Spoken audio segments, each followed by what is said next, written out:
역사하심을 따라 믿는 우리에게 베푸신 능력의 지극히 크심이 어떠한 것을 너희로 알게 하시기를 구하노라. 아멘. 하나님을 알면 나를 안다. 조금 재미있는 제목이죠. 이 제목으로 주님 말씀을 증거하겠습니다. 제가 바로 어제 yesterday 아주 맛있는 과자를 난생 처음 먹게 되었습니다. 이 과자는요, 커피 맛 과자인데 가운데 있는 커피 크림을 이 위아래에 있는 와플이 탁 감싸면서 아주 부드럽게 맛을 내는 과자였습니다. 그래서 이거를 입에 넣으면 이 부드러운 와플이 살살 녹으면서 커피 크림과 함께 어우러지면서 정말 판타스틱한 맛을 만들어냈습니다. 벌써 이렇게 입맛을 다시는 분들이 계신데 제가 이 과자의 맛을 조금 더 자세히 묘사해 볼게요. 자, 달콤하고요, 부드럽고요, 커피향 때문에 조금 쓴맛에서 출발하지만 와플과 크림이 어우러지면서 달콤하게 변합니다. 끝맛이. 특별히 커피향이 강하지 않기 때문에 커피를 싫어하는 분들도 거부감 없이 맛볼 수가 있습니다. 만약에 따뜻한 커피와 함께 이 과자를 같이 먹으면 어떻게 될까? 가히 환상적입니다. 정말 환상적인 맛입니다. 자, 왜 이 과자 얘기를 하느냐? 이유가 있습니다.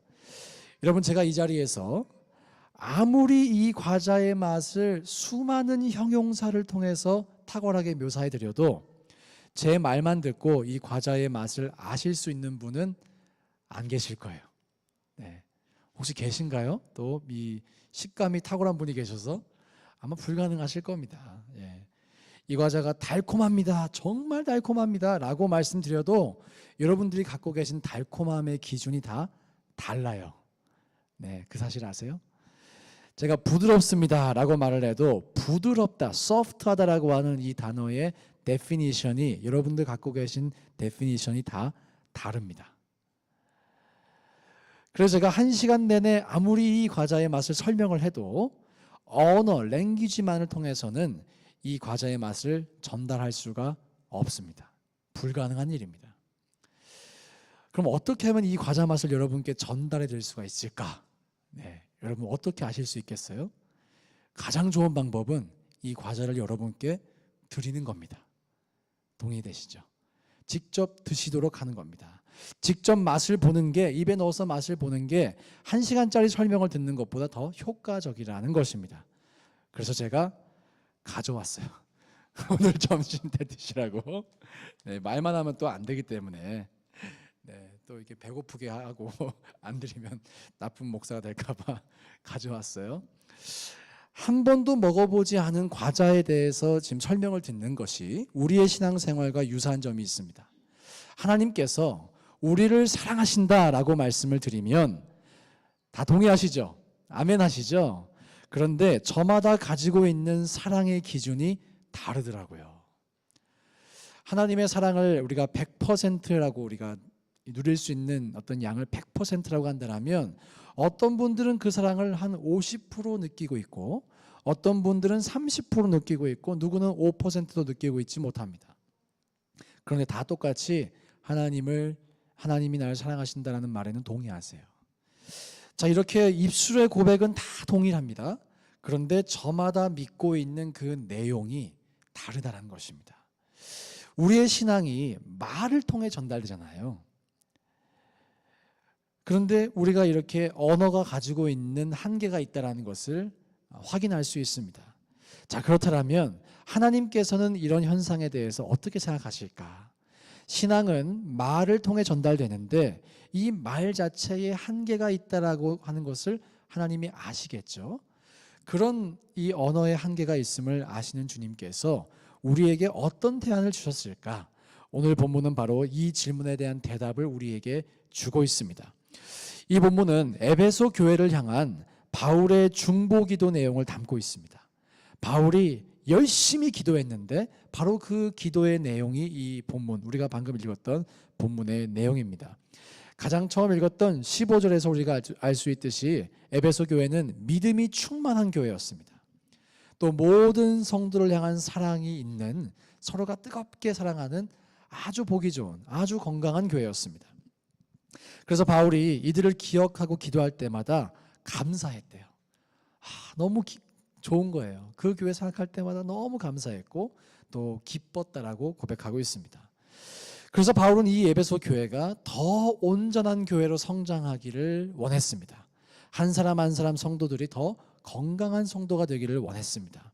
그리고 그런 바람을 담아서 오늘 이런 내용의 중보기도를 하고 있는 것입니다.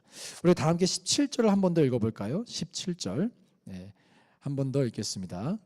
우리 주 예수 그리스도의입니다. 시작. 우리 주 예수 그리스도의 하나님 영광의 아버지께서 지혜와 계시의 영을 너희에게 주사 하나님을 알게 하시고. 자, 지금 바울이 뭐라고 중보기도하고 있습니까? 너희를 위해 내가 기도하는데 너희가 지혜와 계시의 영을 받아서 어떻게 됐냐고요? 하나님을 알았으면 좋겠다. 하나님을 알았으면 좋겠다라고 기도하고 있습니다.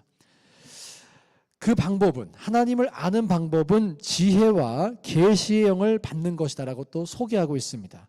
하나님을 알려면 철학 공부를 많이 하는 것도 아니고 기독교 변증책을 많이 읽는 것도 아니고 지혜와 계시의 영을 받아야 한다라고 지금 설명하고 있는 것이죠.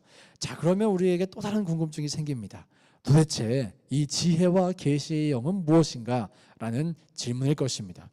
혹시 우리가 성령 하나님 이외에, The Holy Spirit 이외에 지혜의 영을, 계시의 영을 별도로 구해야 하는 것일까요? 일단 성령은 받았지만 우리가 뭐 이렇게 업그레이드 패키지처럼 지혜의 영도 받고 또 계시의 영을 이렇게 마치 패치 받아야 하는 것일까요? 고린도전서 12장 4절과 5절에선 이렇게 설명합니다. 은사에 대해 설명할 때 은사는 여러 가지지만 성령님이 같다라고 설명합니다. 또 직분은 여러 가지이지만 주님은 같다라고 설명합니다. 즉 눈에 보이는 현상은 여러 가지가 존재할 수 있지만 모든 일을 한 성령께서 행하신다라는 것을 바울이 설명하고 있습니다. 따라서 오늘 에베소서 본문은 지혜와 계시의 영이 별도로 존재한다고 이해한다기보다는 한 성령께서 행하시는 일을 구체적으로 묘사한 것으로 해석하는 것이 적절합니다. 우리가 하나님을 알기 위해서 성령 따로 받고 지혜의 영 따로 받고 이렇게 받는 것이 아니라 이미 우리가 받은 우리 안에 계신 성령님께서 우리에게 지혜를 주시고 계시해 주시는 것으로 이해해야 한다는 것입니다. 따라서 오늘 바울의 첫 번째 중보기도는 우리가 성령으로 충만할 때 하나님을 알 수 있다고 우리에게 말씀하고 있습니다. 제가 설교 시작하면서 이 과자 비유 말씀드린 것처럼 우리가 아무리 달콤함 단어를 말해도 이게 지금 와닿지 않거든요. 이따가 드셔보시면 목사님 말한 게 이런 거였구나 이제 한 방에 이해가 됩니다. 그런 것처럼 우리가 하나님의 사랑이라는 단어에 대해서 하나님의 은혜에 대해서 막 뜻풀이를 하면서 이렇게 이해하려고 해도 그 본래의 의미를 100% 우리의 지혜로는 이해할 수 없지만 우리가 성령이 충만할 때 바로 그 성령께서 우리에게 지혜를 주시고 또 계시해 주시며 우리 마음 가운데 하나님의 사랑을 풀어 주신다라는 것입니다. 사랑하는 여러분, 이 사도 바울은 에베소 교회가 바로 그렇게 성령으로 말미암아 하나님을 알기를 소망했습니다. 고린도전서 2장 4절과 5절에서도 바울이 같은 뉘앙스로 이렇게 말합니다. 한번 잘 들어보세요. 내 말과 내 전도함이 설득력 있는 지혜의 말로 하지 아니하고 다만 성령의 나타나심과 능력으로 하여 너희 믿음이 사람의 지혜에 있지 아니하고 다만 하나님의 능력에 있게 하려 하였노라. 지금 바울이 어떻게 사역했는지를 설명하면서 내가 지혜도 충만하고 지식도 충만하기 때문에 설득력 있는 말로 너희를 이렇게 설득하려고 한 것이 아니라 성령의 나타나심과 능력으로 사역했다. 그래서 너희의 믿음이 사람의 지혜에 있지 아니하고 하나님의 능력에 뿌리 박히기를 원했다라고 설명을 하고 있는 것입니다. 설득력 있는 이 지혜의 말은 과자의 맛도 잘 설명할 수가 없기에 하나님을 증거하기 위해선 성령의 나타나심과 능력이 필수적이다, 선택적이다? 필수입니까, 선택입니까? 필수라는 것입니다.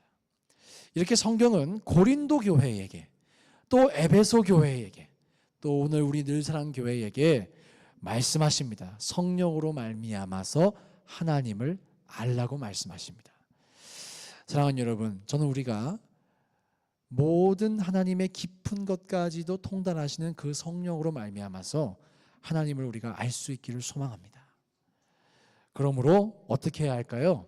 성령이 충만하기를 사모하십시오. 기도의 자리를 사모하시고, 예배의 자리를 사모하시고, 말씀이 선포되는 자리를 사모하시고, 날마다 여러분이 계신 장소에서 기도와 말씀 묵상을 하기를 힘쓰시기를 주의 이름으로 축원드립니다. 이 성령이 충만하면 벌써 우리의 마음 상태가 달라집니다. 성령의 충만함을 우리 한번 다 경험하셨을 것이에요. 그리고 매일매일의 삶 속에서 조금 우리가 그 충만함을 유지하는 게 조금 어렵구나라는 것도 다들 경험하셨을 거예요. 그러나 그런 경험을 통해서 우리가 성령이 충만할 때 이렇게 되는구나 라는 경험을 다들 갖고 계실 것입니다. 저는 그것이 축복이라고 생각합니다. 그래야만 우리가 성령의 충만함의 소중함을 알 수 있기 때문에, 그 성령의 충만함을 날마다 각자의 삶 속에서 구하고 사모하고 또 경험할 수 있기를 주의 이름으로 축원드립니다. 정말 중요합니다. 우리의 신앙생활에서 너무나 중요합니다. 그리고 그렇게 성령의 충만함을 경험하게 되면 날마다 우리의 신앙생활 속에서 우리가 그 영적인 전투를 승리해 나가게 되면 우리의 삶에는 변화가 일어나게 됩니다.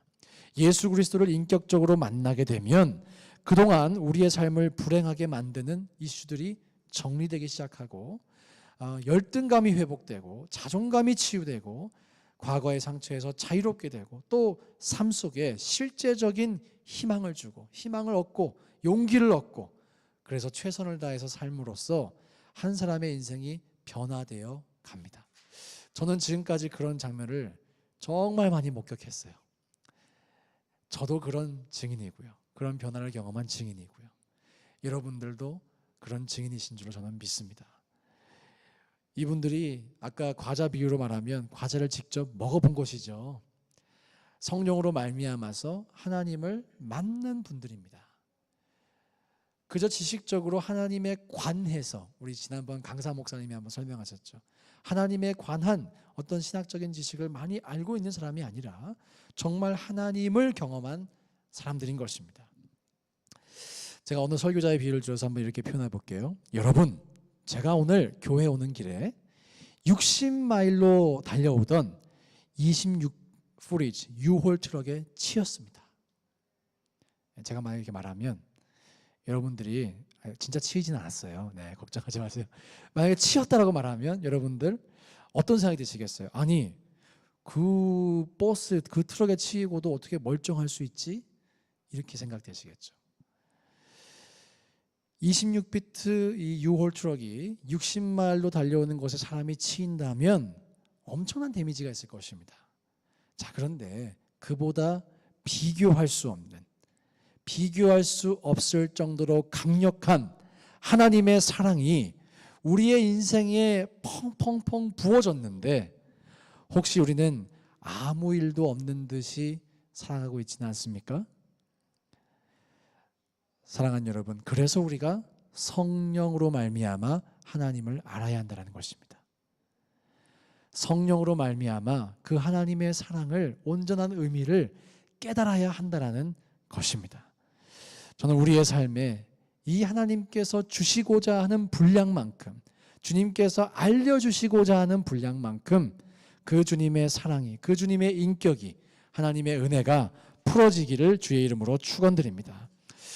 이렇게 오늘 본문은 하나님을 아는 것과 함께 우리에게 일어나야 하는 세 가지 변화에 대해서 말씀합니다. 가장 첫 번째는 목적의 변화입니다. 우리 18절 상반절을 다 함께 한번 읽어보겠습니다. 너희 마음의 눈을 밝히사, 시작. 너희 마음의 눈을 밝히사 그의 부르심의 소망이 무엇이며, 여기까지 읽겠습니다. 자, 선교사 짐 엘리엇이라는 사람이 남긴 유명한 말이 있죠. 영원한 것을 얻고자 영원할 수 없는 것을 버리는 자는 결코 바보가 아니다. 지금 조금 말을 이렇게 꼬아놨어요. 다시 한번 말씀드리겠습니다. 영원한 것을 얻고자 영원할 수 없는 것을 버리는 자는 바보가 아니다. 그리고 그는 그 말처럼, 그가 적은 일기의 그 말처럼 정말 꽃다운 젊은 나이에 순교지에서 순교하게 되었습니다. 어떻게 그가 그런 삶을 선택할 수 있었을까요? 하나님을 만나서 인생의 목적이 변화되었기 때문입니다. 우리의 인생의 목적이 영원하지 않은 이 땅에 있는 것이 아니라 영원한 저 나라에 있다는 것을 깨닫게 되었기 때문입니다. 자, 이 자리에 있는 우리 모두가 영원한 하나님의 나라를 세워가기 위해 부름을 받은 사람들인 줄로 믿습니다. 그리고 이것은 엄청나게 영광스러운 부르심입니다. 만약에 여러분 자녀들 중에서 누군가가 조지아 주지사가 되면 여러분 기분이 어떠시겠어요? 네, 우리 매튜가 조지아 주지사 되면 할렐루야, 그죠? 우리 건이가 메릴랜드 주지사 되면 얼마나 자랑스러운 가문의 영광입니까? 그죠? 우석이가 뉴욕 주지사 되면, 그죠? 엄청난 영광이죠. 애틀랜타에 있는 모든 한인 언론사들이 인터뷰하자고 할 것입니다. 어떻게 자녀 교육을 시켰습니까? 이러면서. 뿐만 아니라 한국의 언론사들 막 다 찾아와서 아이고 소감이 어떠시냐고 그렇게 물어볼 것입니다. 저는 실제로 우리의 다음 세대가 그런 영향력 있는 삶을 살아가기를 소망합니다. 자, 그런데 하나님 나라에서 볼 때, 하나님 나라의 관점에서 볼 때 조지아 주지사보다 더 의미 있는 부르심이 있다라는 것입니다. 그것이 무엇일까요? 부르신 자리에서 하나님의 나라를 세워가는 것입니다. 여러분, 이것에 아멘이 되셔야 됩니다. 여러분, 혹시 짐 엘리엇 선교사가 살던 그 시대에 조지아 주지사 누구신지 혹시 아신가요? 모르실 거예요. 요즘 구글이 잘 돼 있으니까 검색하면 나오겠죠. 근데 우리는 그 사람의 삶도 생각도 어떤 남겨진 유산도 도저히 알 수 있는 방법이 없을 것입니다. 그런데 우리는 짐 엘리엇을 적어도 기억하고 있죠. 그리고 더 중요한 것은 하나님께서 짐 엘리엇을 영원히 기억하실 것이라는 점입니다. 사랑하는 여러분, 저와 여러분 모두가 영원한 하나님 나라를 세워가라는 이 영광스러운 부르심을 받았습니다. 이 부르심에 우리가 응답할 수 있기를 소망합니다. 이 부르심을 그저 선반 위에 올려놓고 뜯지 않는 이 우편처럼 메일처럼 그냥 보관만 하는 것이 아니라 그 내용을 열어보고 뜯어보고 읽어보고 immediately response 이런 메일 자주 받으시죠? 내가 어떻게 하면 이 하나님의 부르심에 응답할 수 있을지 관심을 가지고 참여할 수 있는 저와 여러분 될 수 있기를 주의 이름으로 축원드립니다. 하나님께서 우리를 그렇게 불러주시기 위해서 대가를 지불하셨어요. 우리에게 메일 아웃 하시기 위해서 대가를 지불하셨습니다. 바로 자신의 아들이셨습니다. 우리가 이렇게 자주 고백하죠. 한번 저를 따라서 고백했으면 좋겠어요. 나는 예수님 짤이다. 네, 다시 한번 하겠습니다. 나는 예수님 짤이다. 네, 이렇게 한번 고백하겠습니다. 우리는 예수님 값어치가 있는 존재다. 네, 그럼 여러분에게 다시 한번 묻겠습니다. 여러분 예수님의 값어치를 어떻게 매길 수 있겠습니까? 네. 어떻게 우리가 예수님을 프라이스 태그를 붙이면 얼마나 이 프라이스 태그를 붙일 수 있겠습니까? 네. 그래서 priceless라는 단어가 있죠. 네. 맞죠, 요한 형제? priceless, valueless, priceless. 네. 확인이 필요합니다. 도저히 값으로 매길 수 없는 존재라는 거예요. 우리 존재가 그렇게 값을 매길 수 없는 존재라는 것입니다. 이 사실을 기억해야 됩니다. 오늘 설교 제목처럼 우리가 하나님의 시각에서 내가 누군지를 이해해야만 우리가 진짜 누군지를 알 수 있습니다. 하나님의 시선에서 주님이 내게 무슨 계획을 갖고 계시고 나에게 무엇을 기대하시는지를 알아야만 우리는 우리가 받은 부르심의 온전한 가치를 인식할 수 있다는 것입니다. 여러분이 가진 어떤 능력으로, 스킬셋으로, 여러분이 가진 생각의 폭으로 여러분 스스로를 규정하지 마시기를 바랍니다. 하나님은 우리를 향해서 우리의 생각보다 더 크고 원대한 계획을 갖고 계신 줄 믿습니다. 성경은 지속적으로 바로 그 위대하신 하나님께서, 그 크신 하나님께서 이 작은 사람들을 사용하셔서 주님의 위대하신 뜻을 계속해서 수행할 수 있도록 어떻게 주님이 그렇게 우리를 인도해 오셨는지를 말씀해 주고 계십니다. 그리고 오늘날에도 이 자리에 있는 우리 모두를 그 주님의 뜻으로 부르신 줄로 믿습니다. 오늘 바울의 기도처럼 우리의 마음의 눈이 밝아져서 이 부르심의 소망을 발견할 수 있기를 축원드립니다. 여러분들의 정체성이 이 땅에 닷을 내리지 않고 저 하나님 나라에 닷을 내리고 살아갈 수 있기를 소망합니다. 이렇게 하나님을 만나면 인생의 목적이 변화되는 것과 함께 또 다른 변화가 일어나는데요. 그것은 바로 자존감의 변화입니다. 방금 읽었던 18절 하반절을 함께 다시 한번 읽어보겠습니다. 성도 안에서 시작. 성도 안에서 그 기업의 영광의 풍성함이 무엇이며. 아멘. 요즘 인기 있는 이 한국이나 미국이나 넷플릭스를 보면 이 엄청난 대기업을 물려받는 상속자들에 대한 이 드라마가 참 많더라고요. 왜 그런 드라마가 인기가 있을까요?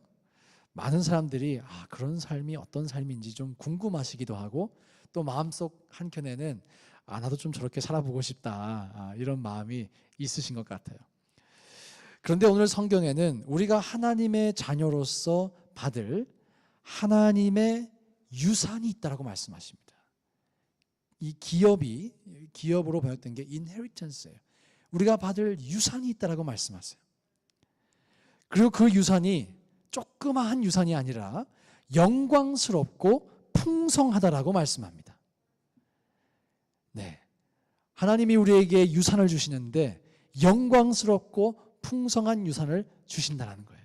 째째하게 주시지 않는다는 것입니다. 기대해도 될 만큼, 기다려도 될 만큼 영광스러운 유산을 우리에게 주신다는 것입니다. 실제로 제가 한국에서 중고등학교를 다닐 때 제가 다녔던 중고등학교에 우리가 이름만 들으면 알 수 있는 기업가의 이 자손들이 꽤 많이 있었습니다. 정말 제 같은 반에서 공부했어요. 네. 우리 H사 차도 만들고 보험도 하고 제 친구였어요. 그들 모두가 그런 어떤 재벌가 친구들이 언젠간 자신이 물려받게 될 상속하게 될 기업이 있다는 것도 알고 있고 미래에 자신들이 입을 오너라고 하는 그 옷을 어렸을 때부터 입고 살더라고요. 매우 자연스럽게 보였습니다. 그리고 그들은 적법한 상속자였습니다. 솔직히 어린 나이에 엄청 부럽더라고요. 엄청 부럽더라고요. 한번 초대돼서 집에 갔는데 진짜 집사님이 계시더라고요. 집사님이 집을 섬기는 집사님이 3분 계시더라고요. 양복 한 벌 선물 받기도 하고 앙드레김이 디자인한 양복. 작아서 못 입는데 지금은. 자, 그런데 지금은 전혀 제가 그런 삶이 부럽지가 않아요. 이제 목사 멘트하는 것이 아니라 정말 부럽지가 않습니다. 만약에 다시 내가 인생을 선택할 수 있어서 그런 재벌집 자손으로 내가 태어날 기회를 갖는다라고 해도 그렇게 막 땡기지 않습니다. 그런 삶을 굳이 선택하고 싶지 않습니다. 정말 진심입니다. 왜일까요? 첫 번째는 저의 인생의 목적이 변화됐기 때문입니다. 두 번째는 저에게 또 우리 모두에게 하나님께서 상속해 주실 유산이 있다라고 믿기 때문입니다. 사랑하는 여러분, 저는 하나님께서 우리에게 예비하신 이 기업과 유산과 상급이 있다라는 이 사실을 우리가 의심 없이 믿을 수 있기를 주의 이름으로 축원드립니다. 이것이 우리의 삶을 기쁘게 하는 거예요. 이것이 우리의 삶을 힘있게 만들어주는 것입니다. 내가 하나님의 유산 받을 사람이야 라고 하는 이 자존감이, 이 정체성이 우리의 정체성 될 수 있기를 소망합니다. 그러므로 우리는 당당하게 살아야 되는 거예요. 당당하게 살 수 있는 것입니다. 다시 한번 강조합니다. 우리는 하나님의 시선으로 우리를 바라봐야 합니다. 그것이 진짜 우리의 모습입니다. 성경은 말씀합니다. 우리가 하나님께 부르심을 받은 영광스러운 존재라고. 또 우리가 하나님의 영원한 나라를 상속할 상속자들이라고. 그러므로 거울 앞에 서서 기죽지 마세요. 저도 오늘 보니까 깜짝 놀랐어요. 흰머리가 좀 생기기 시작해서. 네. 여러분, 거울 앞에서 기죽지 마세요. 그리고 그런 드라마 보면서 부러워하지도 마세요. 그 사람들이 우리를 부러워할 날이 반드시 올 것입니다. 네, 전 정말 확신합니다. 이 세상 사람들은 시간이 가고 나이가 들수록 지금까지 쌓아온 이 부와 명예를 어떻게 더 지킬 수 있을까? 사실 잃게 되어 있잖아요. 가져갈 수가 없잖아요. 한국에 있는 뱅크에서 천국에 있는 뱅크로 트랜스퍼가 안 됩니다. 안타깝지만 안 됩니다. 미국에 아무리 뱅크 어카운트의 밸런스가 많아도 수수료를 아무리 많이 내도 천국 은행에서 받을 수가 없어요. 네.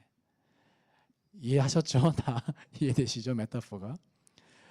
그런데 우리는 그와 정반대로 점점 더 영광의 순간에 가까이 다가가고 있는 것입니다. 할렐루야. 상속의 순간이 다가오고 있는 거예요. 익사이팅한 순간이 우리를 기다리고 있는 것입니다. 그러므로 기뻐할 수 있습니다. 흔들리지 않고 이 믿음의 경주를 완주할 수 있습니다. 그리고 소망을 품을 수 있는 것입니다. 이것이 저와 여러분들의 실제적인 믿음 될 수 있기를 주의 이름으로 축원드립니다. 언젠간 사라질 가치들, 언젠간 사라질 것들에 여러분 스스로를 그것에 기인해서, 그것에 베이스드 온해서 여러분들을 디파인하지 마십시오. 오직 성경의 선포가, 성경의 데피니션이 우리의 자존감의 근거가 되고 우리가 누구인지를 말할 수 있는 유일한 기준 될 수 있기를 주의 이름으로 축원드립니다. 이렇게 하나님을 만나게 되면, 성령으로 말미암아 정말 하나님을 깊게 만나게 되면 목적이 변화되고 자존감이 변화되고 마지막으로 자신감이 변화됩니다. 우리 19절을 한 번 더 읽어보겠습니다. 그의 힘의 위력으로, 시작. 그의 힘의 위력으로 역사하심을 따라 믿는 우리에게 베푸신 능력의 지극히 크심이 어떠한 것을 너희로 알게 하시기를 구하노라. 바울이 지금 중보합니다. 이 뉘앙스를 한번 잘 살펴보세요. 너희에게 애초부터 능력이 없는데 그 능력을 가지기를 바란다, 지금 이런 말이 아닙니다. 너희에게 이미 허락된 능력이 있는데 그것을 너희가 깨닫기를 원한다라고 지금 말씀하고 있습니다. 이 능력이 얼마나 대단한 능력인지를, 이것이 얼마나 지극히 큰지를 우리가 알게 되기를 원한다라고 강조하고 있습니다. 사실 이것은 바울의 개인적인 고백이기도 했죠. 그는 이제 목회자, 요즘으로 치면 목사로서 살기에는 여러 가지로 핸디캡이 있었습니다. 일단 눈이 잘 보이지 않았고요. 그리고 말을 잘 못했어요. 사람들 앞에 서면 설교를 잘 못하는 사람이었습니다. 그리고 체구도 작고 유약했던 것으로 보입니다. 카리스마가 없었다는 거예요. 뭔가 리드하기에는 존재감이 없었다는 거예요. 이렇게 말도 못하고 눈도 안 좋고 카리스마도 없는 그가 어떻게 사람을 이끄는 이 목회를 감당할 수 있겠는가. 그런데 그는 실제로 하나님 능력을 의지해서 정말 엄청난 사역들을 감당해내었습니다. 아마 자신 스스로도 놀랐을 거예요. 하나님을 믿으니까 정말 나의 인간적인 육신의 한계를 초월하게 하시는구나. 이것이 바울의 고백이었을 것입니다. 그리고 지금 에베소 교인들을 향해서 동일하게 중보하고 있는 거예요. 하나님께서 우리에게 허락하신 그 능력의 지극히 크심이 어떠한지를 너희가 진짜 알았으면 좋겠다. 우리에게 지금 어떤 무기가 장착되어 있는지 좀 알았으면 좋겠다. 왜 우리가 이렇게 히어로 무비 이런 걸 보다 보면, 여러분 안 보실 수도 있겠지만 제가 좀 유치해서 많이 봅니다. 그런 무비들 보다 보면 이 주인공이 자기 능력을 모르고 살다가 어느 날 갑자기 뜻하지 않게 그 능력을 확인할 기회를 얻습니다. 그리고 막 이 전 세계를 구하는 히어로가 되는 거예요. 여러분 모두에게 그와 같이 지금까지 우리가 인식하지 못했을지라도 하나님께서 성령으로 말미암아 능력을 허락하셨다는 것입니다. 그것이 성경의 증언인 것입니다.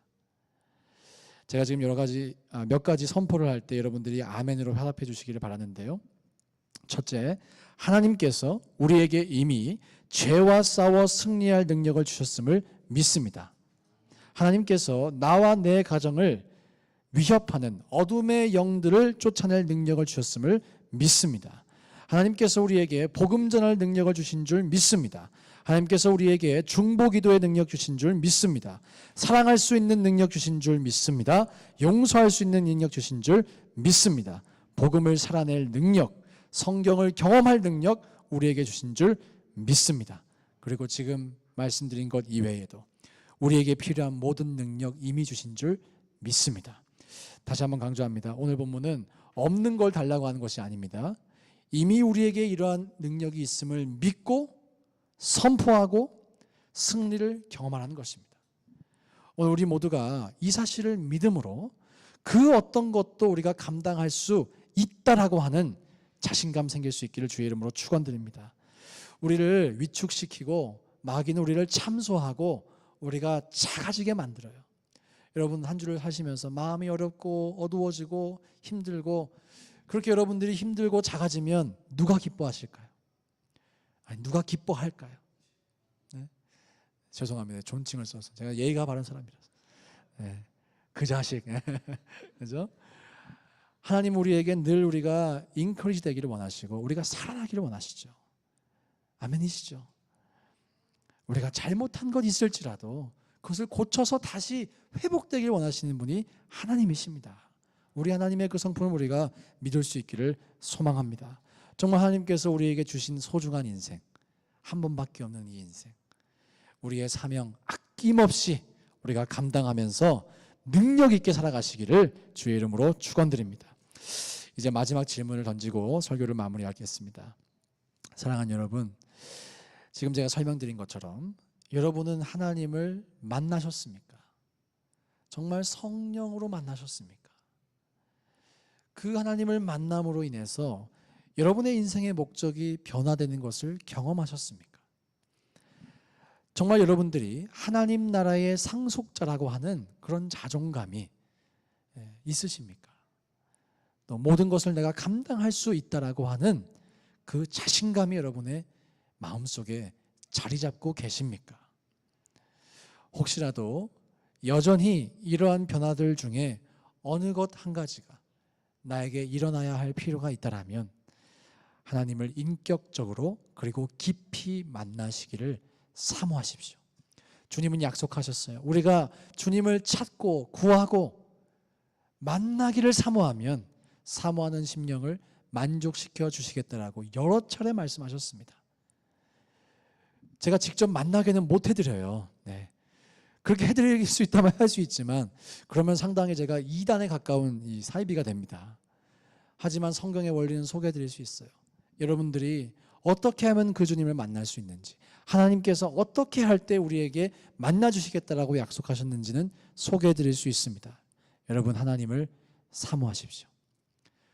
주님과 더 깊은 교제 나누시기를 소망하십시오. Pursue God, desire God.